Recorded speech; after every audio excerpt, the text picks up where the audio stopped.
দেশে ফিরবেন তারেক রহমান। ঢাকায় বাসা সহ সব প্রস্তুতি চলছে। বিএনপির ভারপ্রাপ্ত চেয়ারম্যান তারেক রহমান দেশে আসছেন, এটি মোটামুটি নিশ্চিত যে তারেক রহমান বাংলাদেশে আসার পর তিনি কোথায় থাকবেন।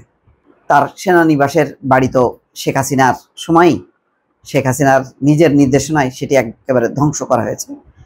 পরে বেগম খালেদা জিয়া এখন গুলশানের একটি বাড়িতে থাকেন, কিন্তু তিনি যেহেতু নিজে অসুস্থ, সুতরাং সেখানে দেখা সাক্ষাৎ খুবই সীমিত। সারা সময়ই বেগম খালেদা জিয়া একেবারেই নিরিবিলি থাকেন এবং তিনি সেখানে চিকিৎসা নেন।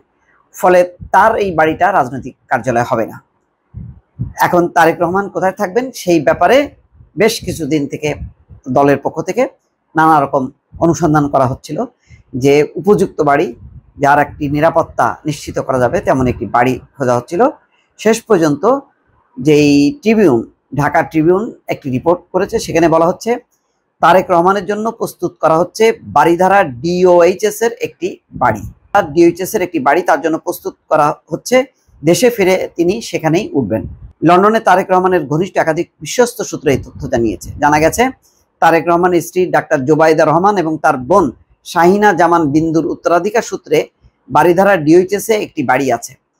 বাড়িটি তারেক রহমানের শ্বশুর সাবেক মন্ত্রী এবং সাবেক নৌবাহিনী প্রধান রিয়াল অ্যাডমিরাল অবসরপ্রাপ্ত মাহবুব আলী খানের সূত্রে পাওয়া। মাত্র ৪৯ বছর বয়সে ১৯৮৪ সালে ঢাকায় তিনি মারা যান।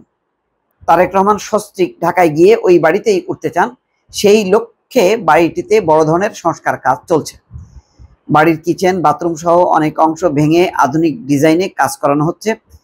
খালেদা জিয়া এবং তারেক রহমান কবে দেশে ফিরতে পারেন এই প্রশ্নের জবাবে যুক্তরাজ্য বিএনপির সভাপতি এম এ মালেক শুক্রবার অনলাইন সংবাদ মাধ্যম বাংলা ট্রিবিউনকে বলেছেন, ম্যাডাম নিজের চিকিৎসা এবং পরিবারের সদস্যদের সঙ্গে সময় কাটানোর চেয়েও দেশের মাটিতে দ্রুত ফিরে যেতে আগ্রহী।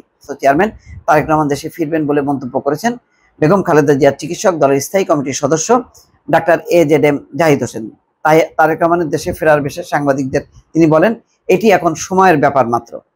বাংলাদেশের কোনো আদালতে আর কোনো মামলা নেই, তার দণ্ড যেগুলো ছিল সেগুলো তো বাতিল হয়েছে। বিএনপির আইনজীবীরা বলছেন, এখন তিনি দেশে ফিরে সরাসরি রাজনীতিতে অংশ নিতে পারবেন, আইনগত কোনো বাধা নেই। ফলে আসলেই সময়ের ব্যাপার। গণজন্ম নেতা মরহুম প্রেসিডেন্ট জিয়াউর রহমান, তিনি বীরোত্তম বীর মুক্তিযোদ্ধা, যার ঘোষণার মাধ্যমেই এই দেশ স্বাধীনতা অর্জন করেছিল। সেই মহান নেতা শহীদ প্রেসিডেন্ট জিয়াউর রহমানের কথা স্মরণ করতে চাই। আমি তার আত্মার মাগফিরাত কামনা করি। সংগ্রামী নেতৃবৃন্দ, এই দেশ আপনারা জানেন দীর্ঘ ১৭ বছর একটি অন্ধকার যুগ আমরা পাড়ি দিয়েছি। ১৭ বছর পর আজকে আমরা এখানে উপস্থিত হয়েছি একটি সম্মেলনে, যার নাম কর্মী সম্মেলন। এই কর্মী সম্মেলন থেকেই আমরা এখান থেকেই নেতা নির্বাচিত হবে।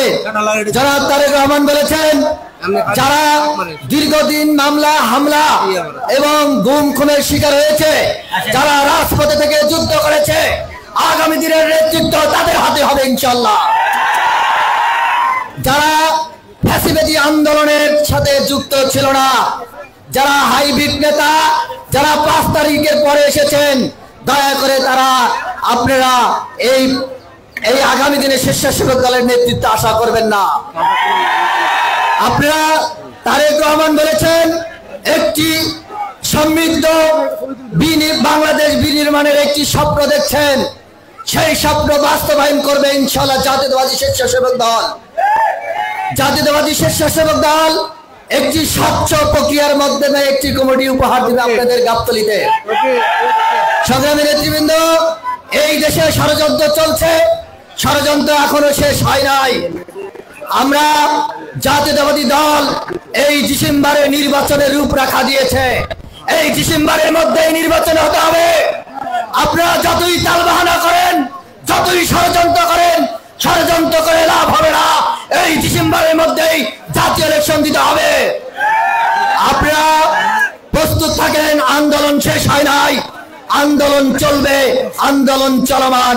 যতদিন পর্যন্ত এই দেশে একটি সুষ্ঠু নির্বাচনের মাধ্যমে একটি শক্তিশালী গণতন্ত্র প্রতিষ্ঠিত না হবে, এই দেশে আন্দোলন চলবে। তাই আমি সবাইকে ঐক্যবদ্ধ থাকার জন্য আহ্বান জানাচ্ছি। তারেক রহমান বলেছেন,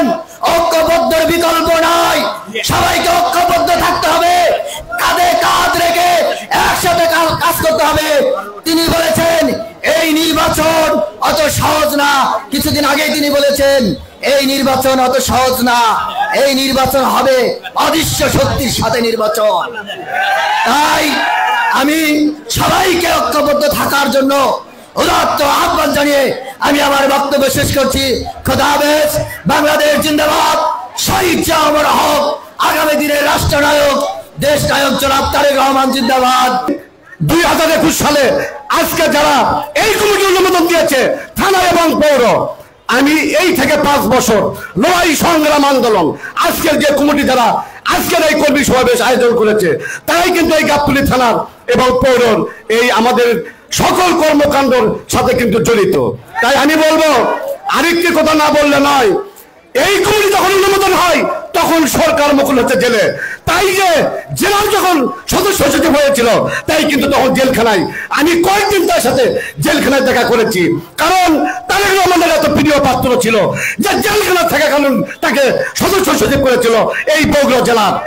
আর আমার ছোট ভাই শুভ সেদিন মনে হয় 3 জন তো মূলত এই শুভ সেদিন ছিল সরকার মুকুল জেলে, আরেকজন ছিল কুলাঙ্গার, তার নাম বলবো না।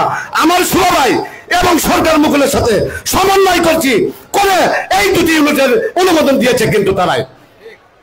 তা আমার কথা হচ্ছে কি যে এখানে কোনো কিছু মানে বলার জেলার 2 জনের নাই, তারা সাবেক ছাত্র নেতা।